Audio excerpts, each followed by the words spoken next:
Shalom everybody, welcome to Rega Be'ivrit. What a special, beautiful edition of Rega Be'ivrit we have for us today. We are in Parashat Yitro. Now the interesting thing about Parashat Yitro is where we read the story of the Aseret Adibrot, the 10 words that God has given Israel later on in the chapter, in chapter 20.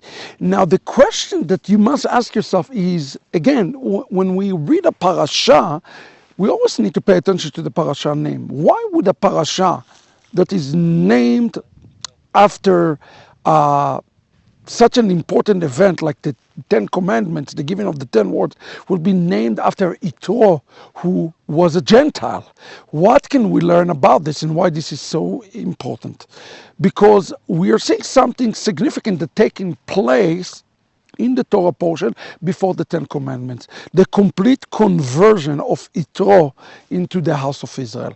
Now, how this conversion take place? What can we learn about that?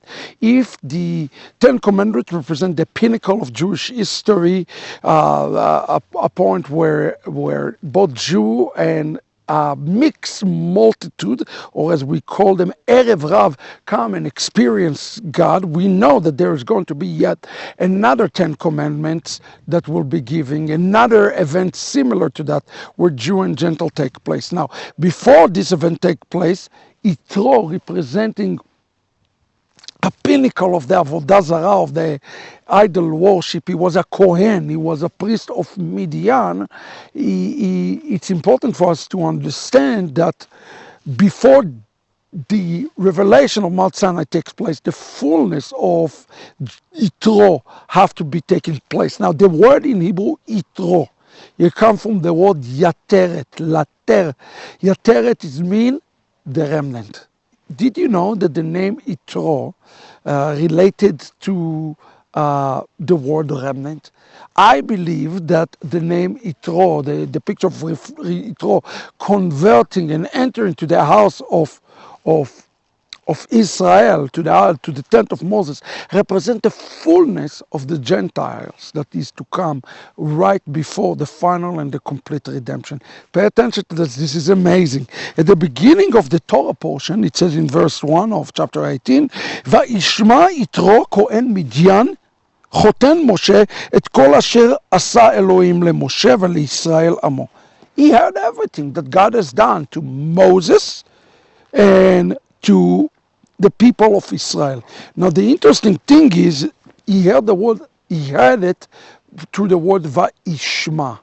The word Ishma, Shmi'ah, means that he have not necessarily have experienced it himself. He literally just heard the story. He heard it from another party, and that's become the testimony that took place. Now, later on in the story, I want you to notice something very important in verse 8.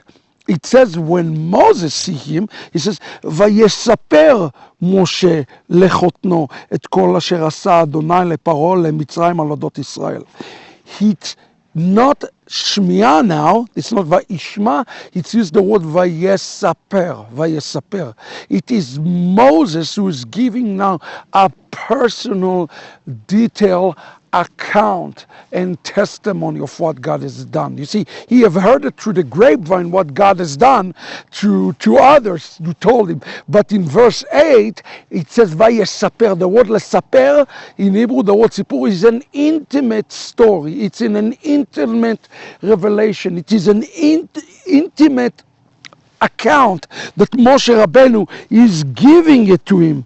And it says here in the story, "ויחד יתרו את כל הטובה אשר עשה אדוני לישראל אשר הצילו מיד מצרים." This is again very important language. He having now a moment that he understands that God is a living God, because he received a personal testimony, a true and a personal account. And in verse 10, he says, "Baruch Adonai." He blessed the name of the God. This is the word of the day for all of us today, the word Baruch.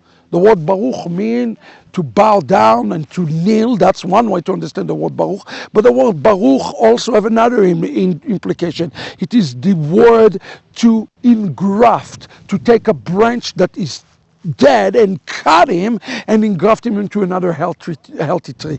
The language that is used here by Yitro is significant. He say, Baruch Adonai, graft me in to the same God of yours, Moses.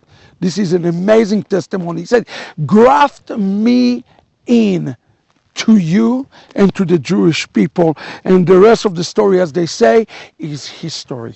Now you understand why is it that Parashat Yitro is the parasha of the Ten Commandments.